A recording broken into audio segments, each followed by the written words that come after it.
Instant reaction. Trump blacks out Canadian steel. Carney fires back fast. Donald Trump just blacked out Canadian steel. Not tariffed it, not restricted it, blacked it out. A complete, comprehensive, zero-tolerance prohibition on all Canadian steel entering the United States market, announced through a presidential proclamation signed at 6 a.m. on March 16, 2026. Citing national security authority under Section 232 of the Trade Expansion Act, and declaring that Canadian steel production represented a strategic threat to American industrial capacity, requiring immediate and total exclusion from American supply chains. Carney fired back fast, faster than any prior response in the confrontation, faster than the 9-minute auto tariff counter, faster than the 43-minute technology call-out response, 22 minutes. From presidential proclamation publication to Canadian Prime Ministerial Response authorization. And what Canada fired back with was not a matching steel tariff or a legal challenge or a supply redirection announcement. It was something the administration had not seen before and had not modeled and had not prepared for. Something that hit American industrial interests, American defense procurement, and American financial markets simultaneously before the American business day had reached noon. Steel is not a peripheral product. It is not maple syrup or potatoes or even automobiles. Steel is the foundational input of American industrial civilization. It goes into every bridge, every building, every military vehicle, every naval vessel, every pipeline, every appliance, every piece of infrastructure that American society depends on. Canada has been one of America's primary steel suppliers for decades, providing approximately 17% of all American steel imports, with a production quality and supply chain integration that American manufacturers, American defense contractors, and American construction companies have built their operational planning around as a stable and essential resource. Blacking it out in a single presidential proclamation signed before dawn, effective immediately, is not a trade policy adjustment. It is an industrial disruption of the first order.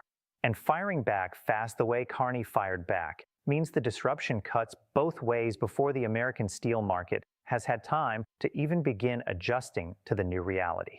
Hit that subscribe button right now and smash that like button, because this story reaches into the foundational infrastructure of the American economy, and the implications will be felt by every American who drives on a bridge, lives in a building, or depends on an industry that uses steel as a primary input. So what exactly happened?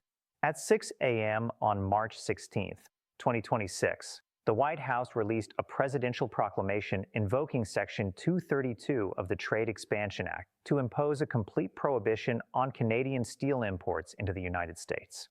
Section 232 allows the president to restrict imports of any product when the Secretary of Commerce has determined that those imports threaten to impair national security. The proclamation cited a Commerce Department determination, apparently completed in the prior 72 hours, finding that Canadian steel imports had depressed American steel production to levels that compromised American industrial capacity necessary for national defense. Let us examine that justification directly. Canadian steel and American steel are not competitors in the way the national security framing implies. They are complements. American and Canadian steel manufacturers have developed a deeply integrated continental production system over decades, in which different grades, specifications, and production runs are distributed across the border based on the comparative advantages of specific facilities on each side. Canadian steel is not displacing American production. It is filling specific grade and specification gaps that American production does not cover at sufficient volume.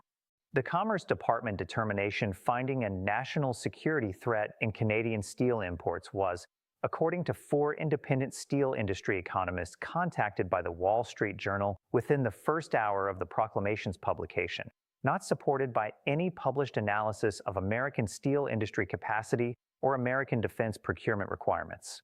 American steel production has been operating at elevated capacity utilization rates throughout 2025 and into 2026. The national security justification was, in the assessment of those economists, a legal vehicle for a political action rather than a genuine assessment of industrial security risk. This is not just another political controversy. 17% of American steel imports disappearing overnight, without a phase-in period, without a substitution timeline, without any mechanism for American manufacturers who depend on Canadian steel grades to find alternative supply, is an industrial supply chain shock that produces price spikes, production delays, and manufacturing disruptions within days rather than weeks. The American steel market understood this before the sun had fully risen on March 16th. Here is the full picture of what had been building to this moment. The administration had used Section 232 authority for steel tariffs in 2018 and had explicitly exempted Canada from those tariffs as part of the USMCA ratification negotiations in 2019. Using Section 232 to impose a complete prohibition in 2026, 7 years after that exemption was granted, required the Commerce Department to make a finding that directly contradicted the rationale for the 2019 exemption. Sources familiar with the Commerce Department's internal process describe the determination as having been completed under significant time pressure with limited consultation of the steel industry stakeholders whose operational realities would be most directly affected. Canada's trade response team had identified Section 232 expansion as a potential escalation instrument since late 2025, when the pattern of the administration's escalation strategy had made clear it was systematically moving through available legal authorities in search of instruments capable of generating compliance that prior approaches had failed to produce. The Steel Response Framework had been developed in January 2026, updated throughout February and into early March after each successive escalation episode, and finalized well before the proclamation arrived. Canada was not surprised. Canada was loaded. Smash that like button right now because the specific design of Canada's fast response, built around the breadth of American steel dependency rather than its depth in any single sector, is the analytical key to understanding why this episode carries more immediate and more widely distributed consequences than any prior escalation. And here is where it really gets serious. The presidential proclamation was published at 6 a.m. on March 16th. Canadian government monitoring systems registered the publication at 6:02 a.m. By 6:09 a.m., Canada's Minister of Natural Resources had been notified and confirmed response framework readiness. By 6:18 a.m., Carney had been briefed and authorized deployment. At 6:22 a.m., 22 minutes after the proclamation was published, Carney's office issued a press advisory that a statement would be made at 7 a.m. 22 minutes. The response had been prepared so thoroughly that the time between publication and prime ministerial authorization was measured not in hours, but in the time it takes to read a summary and make a phone call. At 7 a.m., Carney stepped to a podium at Rideau Cottage. The press gallery was assembled in darkness, summoned by the early morning advisory to a briefing that journalists present described as carrying an atmosphere unlike anything they had experienced in the confrontation. Carney was wearing a jacket, but no tie. He had a single printed page in his left hand. He did not look at it. Canada has been a reliable supplier of steel to the United States for over 60 years, Carney began, his voice carrying the specific quality of controlled intensity that sits precisely between calm and fury. The voice of someone who is angry and has decided that expressing that anger through precision is more effective than expressing it through volume. We have supplied steel to American bridges, American buildings, American warships, and American military vehicles. We have never in 60 years used that supply relationship as a weapon. We have never threatened to cut it off. We have never conditioned it on political compliance. It has been a relationship of mutual benefit, mutual reliability, and mutual respect. The assembled journalists were completely still. This morning's proclamation has ended that relationship as it has existed. Canada's response is commensurate, immediate, and permanent until the proclamation is withdrawn. He looked up from the page he had not been reading. Canada is imposing an immediate and complete prohibition on all exports of Canadian steel to the United States, effective this moment. We are simultaneously imposing a complete prohibition on Canadian exports of aluminum, titanium, and the 4 rare earth processing compounds that American defense manufacturing sources exclusively from Canadian facilities. We are notifying our partners in the Indo-Pacific Democratic Trade and Technology Alliance that Canadian steel and metal exports will be redirected to alliance member markets on an expedited basis. And we are filing an emergency WTO safeguard action requesting provisional measures within 72 hours. He paused for 4 full seconds. Canada did not start this. but Canada will finish it on terms that reflect the full weight of what this relationship has meant and what its destruction will cost. Drop a comment right now because that last sentence is the most direct statement of confrontational resolve a Canadian Prime Minister has made in this entire confrontation, and I want to know if it landed with you the way it landed with everyone in that room. I read every single one. What happened in the 90 minutes following Carney's 7 a.m. statement was the most dramatic single market reaction of the confrontation. American steel prices on futures markets spiked 8.3% in the first 30 minutes of trading as the market absorbed the reality that 17% of American steel imports had been blacked out by American proclamation and that Canadian supply had simultaneously been cut off by Canadian counterproclamation, creating a supply shock from both directions at once. American aluminum prices moved sharply. Titanium prices moved in ways that defense industry analysts described as immediately concerning for programs dependent on Canadian sourcing. The rare earth processing compound prohibition was the element that produced the most alarm in the shortest time. Canada processes 4 specific rare earth compounds, primarily at facilities in Quebec and Ontario, that are used in American defense manufacturing for guidance systems, communications equipment, and advanced weapon systems components. The United States has no domestic processing capacity for those specific compounds at commercial scale. American defense contractors who depend on those compounds for active production programs were on calls with the Pentagon before 8 a.m. The Pentagon was in the Situation Room before 8:30 a.m. The Joint Chiefs were briefed before 9 a.m. Subscribe immediately if you have not yet, because what happened inside the American defense industrial complex in the hours after Canada's rare earth prohibition is the detail that changes the entire political calculus of this confrontation in ways that no prior episode has matched. By 10 a.m. on March 16th, 3 of the largest American defense contractors had each made direct contact with the Office of the Secretary of Defense to report that Canadian rare earth processing compound supply disruptions would affect active production programs within 30 to 60 days if alternative supply was not identified. Alternative supply does not exist at commercial scale. China processes the same compounds, and American law prohibits defense procurement from Chinese sources for exactly these materials. The gap between Canadian supply prohibition and available alternative is not a gap that can be closed by executive action or emergency procurement on any short timeline. The defense industrial alarm was not theoretical. It was specific, documented, and immediately transmitted to the highest levels of the American defense establishment through channels that the trade policy team does not control and cannot suppress. By 11 a.m., the Secretary of Defense had requested an urgent meeting with the White House Chief of Staff. By noon, the National Security Advisor had convened a deputies committee meeting specifically to address the rare earth supply disruption. And by 1 p.m., multiple Republican Defense Committee members in both the Senate and the House had been briefed by defense industry representatives and had begun making calls to the White House expressing alarm that matched and in several cases exceeded the alarm the national security establishment was expressing through internal channels. This pattern, defense industrial alarm generating Republican congressional pressure simultaneously with national security establishment concerns, is structurally more powerful than any prior domestic American opposition dynamic this confrontation has produced. Defense industrial opposition generates calls from senators on the Armed Services Committee, the Appropriations Committee, and the Intelligence Committee. Senators whose institutional authority and whose access to the White House is of a different order than the constituency-driven calls that prior episodes have produced.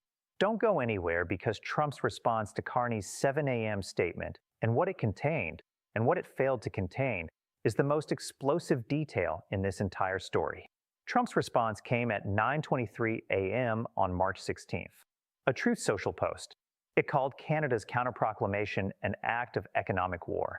It threatened to impose tariffs of 200% on all remaining Canadian imports across every category. It described Carney as the most anti-American leader in Canadian history. It claimed that American steel production was more than sufficient to replace Canadian supply and promised to have American steel mills at full capacity within 30 days. That claim was assessed by every steel industry analyst who commented on it as factually inaccurate. American steel mills are currently operating at approximately 76% capacity utilization. Increasing that to 100% in 30 days is not operationally possible. The equipment preparation, workforce scheduling, raw material sourcing, and production planning required to significantly increase steel output takes months, not days. Every American steel manufacturer who read the Post understood it was not accurate. Every financial analyst covering the steel industry understood it was not accurate and priced that understanding into their assessments of which American manufacturers were most exposed to the supply disruption. The 200% tariff threat on all remaining Canadian imports, if implemented, would represent the most comprehensive American tariff action against any nation since the Smoot-Hawley Tariff Act of 1930. The tariff economists broadly credit with deepening the Great Depression by triggering retaliatory tariff spirals from every major American trading partner simultaneously. That historical parallel was noted by economists within the hour. It was not a favorable comparison. Do me a favor and slam that like button right now, because the trap that Canada's fast response has set, creating a supply disruption immediately harmful to American defense production while making retreat from the blackout legally and politically costly, is the most consequential strategic bind the administration has faced in this confrontation. Legal and political analysts are describing March 16th as the day the confrontation crossed from economic disruption into national security emergency. Michelle Egan, professor of international trade law at American University's Washington College of Law, told Reuters on the afternoon of March 16th that Canada's emergency WTO safeguard filing combined with the rare earth prohibition's specific defense procurement implications has created a legal and strategic situation that is simultaneously before an international tribunal, inside the American defense industrial complex, and at the highest levels of the American national security establishment. She noted that the administration's use of Section 232 National Security Authority to justify the steel blackout while creating an actual national security crisis through the predictable Canadian counterresponse is a legal and strategic irony that the WTO panel examining Canada's safeguard filing will not be able to ignore. Senator Roger Wicker of Mississippi, chairman of the Senate Armed Services Committee, issued a public statement on the afternoon of March 16th that was notable for its directness. Wicker stated that the Canadian rare earth supply disruption raised immediate and serious concerns for American defense production programs that his committee would be examining urgently, and that the committee expected to receive a full briefing from the Department of Defense on the operational implications within 48 hours. A Senate Armed Services Committee chairman demanding a DoD briefing on the operational consequences of an administration trade action is not a routine event. It is a formal assertion of congressional oversight authority that carries institutional weight that Truth Social posts cannot dismiss. So let us break down the three specific reasons March 16th represents a structural turning point rather than simply another escalation episode. The first reason is the defense production timeline. The rare earth processing compound prohibition has introduced a supply disruption that will affect active defense production programs within 30 to 60 days by the defense contractor's own assessment. That timeline is faster than any diplomatic resolution, any emergency procurement alternative, and any legislative response can realistically operate. The defense production crisis is running on its own clock. That clock does not pause for political deliberation. The second reason is the congressional authority activation. The Senate Armed Services Committee chairman's public demand for a DoD briefing is the most significant formal assertion of congressional oversight authority over this confrontation's consequences to date. It signals that the defense dimension has activated congressional oversight mechanisms that operate independently of the trade policy team's control, and that will generate their own institutional momentum regardless of what the administration's social media communications say. The third reason is the legal framework convergence. Canada's emergency WTO safeguard filing, combined with the existing USMCA auto tariff challenge and several other active international legal proceedings Canada has initiated throughout this confrontation, means the United States is simultaneously a respondent in multiple separate international legal processes, each proceeding on its own independent timeline, each generating its own evidentiary record, and each contributing to a cumulative international legal documentation of American treaty. breach that will outlast this administration and these specific bilateral tensions. But beyond the three structural reasons, this confrontation has arrived at a point that every prior escalation has been building toward. The point at which the confrontation's costs are running on timelines faster than the political mechanisms available to manage them, in domains more critical to American national security than any prior domain the confrontation has touched, with congressional oversight mechanisms activating that operate independently of executive branch control. Here is where things stand as of today, March 16, 2026. The Steel Blackout Proclamation is in effect. Canada's counter-proclamation prohibiting steel, aluminum, titanium, and rare earth processing compound exports to the United States is in effect. American steel futures spiked 8.3% in morning trading. American defense contractors have reported supply disruption timelines to the Pentagon. The Situation Room was activated this morning. The Joint Chiefs have been briefed. The Senate Armed Services Committee has demanded a DoD briefing. The WDO emergency safeguard filing has been submitted. The Secretary of Defense has requested an urgent White House meeting. And the rare earth processing compound supply disruption is running on a 30 to 60-day production impact timeline that no currently available mechanism can stop.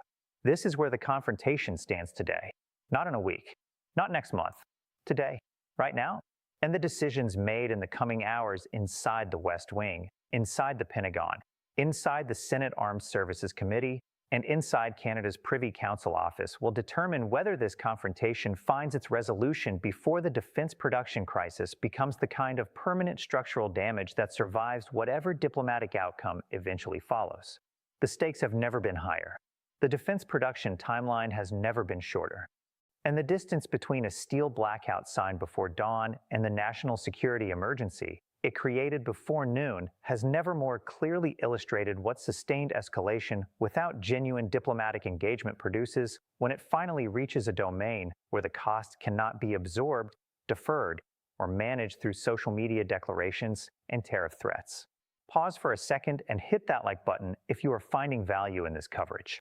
And subscribe right now if you have not yet, because today is March 16th, 2026. The confrontation has crossed into national security emergency territory, and every development from this point forward carries consequences that compound directly onto everything that is built to this moment. Stay with it.